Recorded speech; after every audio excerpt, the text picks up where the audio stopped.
how you doing? In this video, it's going to be a little different, but I'm going to be explaining to you 5 reasons you should buy a Mustang Ecoboost over a Mustang GT.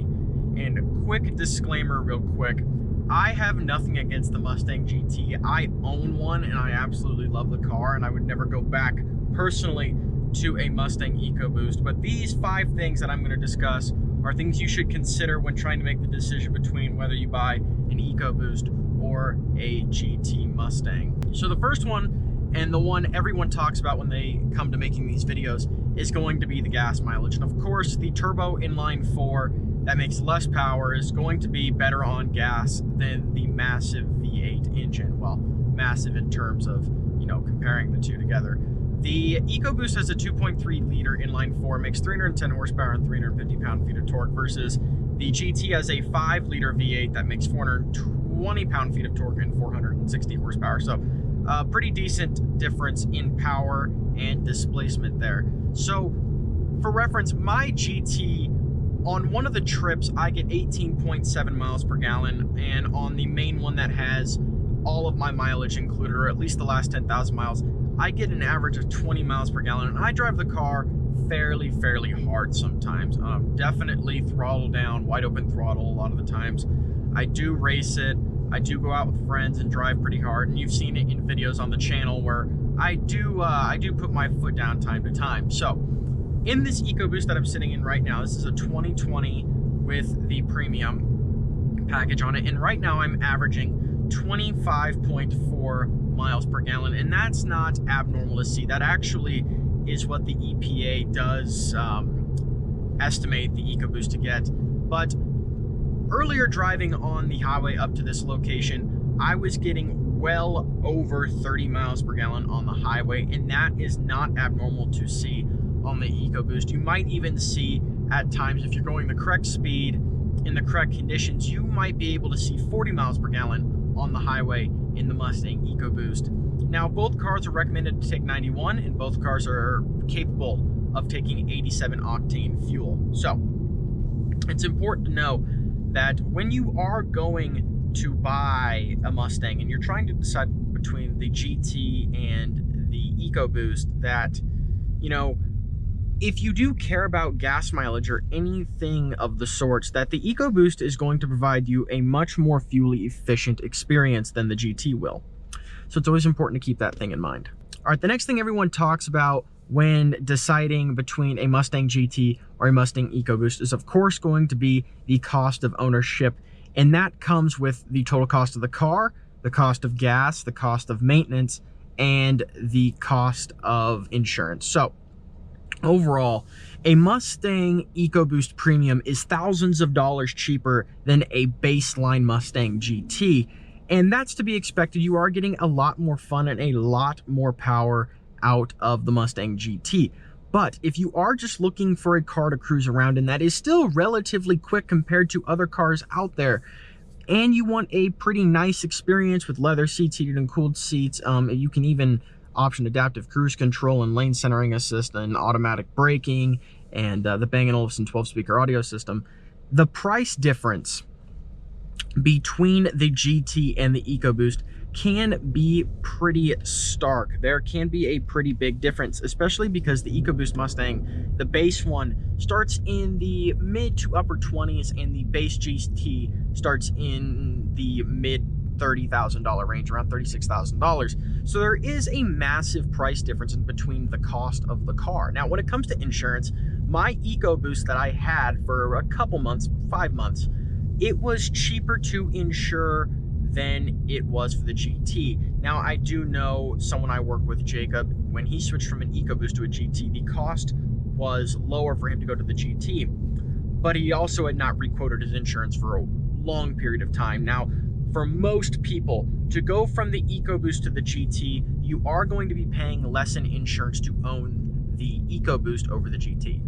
Now, of course, like before, the gas cost for an Ecoboost is going to be less as well. The tank on the Ecoboost is smaller than it is on the GT. Plus, you're going to be refilling your tank a lot less than you will be refilling if you were to get a GT. So going back to where I said, if you are focused on having an efficient, fun time, then the EcoBoost might be more for you, just because the gas costs are less and you're going to be spending less on gas. So overall, the cost of the car, the cost of insurance, and the cost of refueling are all going to be less over time than the GT will be. And when it comes to maintenance on the car, the EcoBoost holds less oil than the GT does, and that's just based on displacement. It takes 6 quarts to service the oil on the EcoBoost and 10 quarts to service the oil on the GT, which makes sense. The GT is a bigger displacement, but for every oil change you do, you can do just about 2 on the EcoBoost when it comes to the EcoBoost compared to the GT. So that's another thing to keep in mind, is that maintenance is going to be less, along with insurance, gas costs, and overall cost of the car. Now, the next thing I want to talk about, and this comes to handling, the EcoBoost is a lighter car, especially in the front end, and it still uses the same transmission, uses the same. Now, the next thing I want to talk about is the handling of the EcoBoost versus the GT. Now, of course, the EcoBoost having the smaller engine, it does have a lighter front end. And personally, between my EcoBoost and GT, my EcoBoost felt a little lighter on its feet than the GT does. Now, I had Performance Pack EcoBoost and I had a Performance Pack GT right now.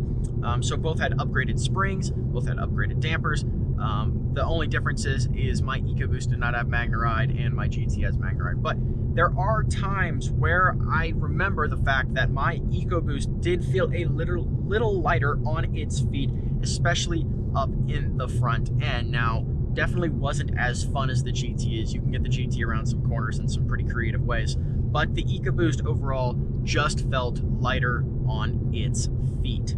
Now, the next thing I want to talk about, and this goes for all Mustangs overall, but especially if you're considering an EcoBoost, is the aftermarket part support for the EcoBoost and all the modifications you can do for the EcoBoost as well. Now, since this is a turbocharged engine, it is not hard to get this car to make more power. A simple 91.2 can get you a decent amount of power. You can stick an exhaust system on it, cold air intake, and a down pipe if you would like, and you can push a decent amount of power out. There's people out there in the world getting 400 horsepower to the wheels in their EcoBoost and not having any problems with the car. Now, as you go up there, approach 450 to the wheels, you are going to start risking blowing your engine up, but it is possible to push a major amount of power out of the EcoBoost Mustang. So you're not locked down to this stock 310 crank horsepower that Ford gives you. There are plenty of aftermarket modifications that you can do to the EcoBoost to make it very powerful, maybe even as powerful as a stock GT when it comes to wheel horsepower and wheel torque. Now, on top of that, to go on top of the modifications and the things you can do to the EcoBoost to make it more powerful, it also comes with a difference in the power band. Now, since this is a turbocharged engine, torque comes on a lot differently than a naturally aspirated engine. A naturally aspirated engine, as much as I love revving them all the way out to get all the power out of them, there is a bit of a enjoyment when it comes to putting your foot down on a turbocharged engine, and the second the car makes boost, you just get thrown back into your seat. Not as much as if you were at 6,500 RPMs in a GT, but you get thrown back into your seat, and that instant torque comes on due to your turbocharger making all that boost. It can be a pretty fun experience to have a forced induction engine over a naturally aspirated one. Preferably, I would rather have a naturally aspirated V8 over a turbocharged inline 4. I think they sound better. I like revving them out all the way, and, you know, bigger displacement, and the Mustang GT is just a hell of a time when driving it. But there are ways to make the EcoBoost very, very powerful, and they're not necessarily that expensive either. You can pick up $700 exhaust systems that make the EcoBoost a little louder. You can get downpipes for $400, $500, $600, new intercoolers that improve cooling. You can get cold air intakes for a couple $100, and there's plenty of other modifications you can do to the car. So you're not really just down on power. If you do choose to go the aftermarket modification way, you can get the EcoBoost to make a decent amount of power. Now, the last thing I want to talk about, and over the years this has become less and less controversial, the EcoBoost Mustang is still a Mustang regardless. It looks the same, and the only way someone's going to be able to tell them apart are Mustang enthusiasts who know the little key differences between a Mustang GT and a Mustang EcoBoost, that being the fangs, that being the rear valence on the car. Those things that you can tell. Of course, you have the 5.0 badges on the GT versus no badges on the side of the EcoBoost, and then the GT badge in the back on the GT. But it is still a Mustang. You still get the great looking car, you get the comfortable interior, you get the good visibility. And if you go with the premium models of the Mustang, you can still get the same digital gauge cluster, the same infotainment system down here, the same luxury items you can get in a GT, you can get in an EcoBoost, you can get those great looks, like I said. The only thing you're going to be missing out on is that stock power. Now, of course, going back to those modifications part, if you stick downpipes on a GT and E85R tune it, you're going to be making a wicked amount of power, and there's not going to be an EcoBoost that can keep up with you. But that I digress on that. When it comes to the EcoBoost being a Mustang, it still looks like a Mustang. Like I said, you're getting the cool looks and everything like that. And over the years, the EcoBoost Mustang has become a more and more accepted addition to the Mustang lineup versus when it first came out. Everybody, I mean, there's a large amount of people who did not like it, especially the V8 enthusiasts. And then in 2018, they killed the V6, which upset V6 lovers.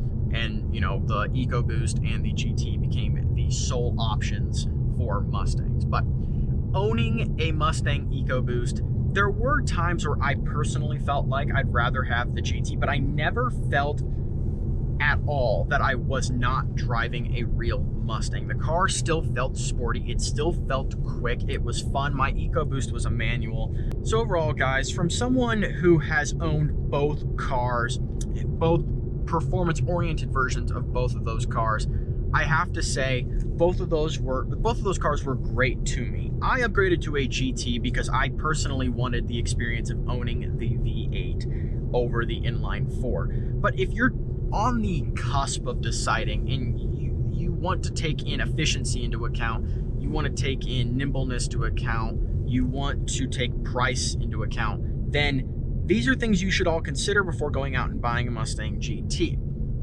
Personally, like I said, I would rather own the Mustang GT over a Mustang EcoBoost, regardless of the cost of gas, the cost of the car, the cost of insurance. I don't care about any of that. I personally just love the car too much to go back to owning an EcoBoost. But if you're just looking to own a Mustang and you want a quick car that is comfortable and efficient, the EcoBoost is no problem at all, and you will love the car.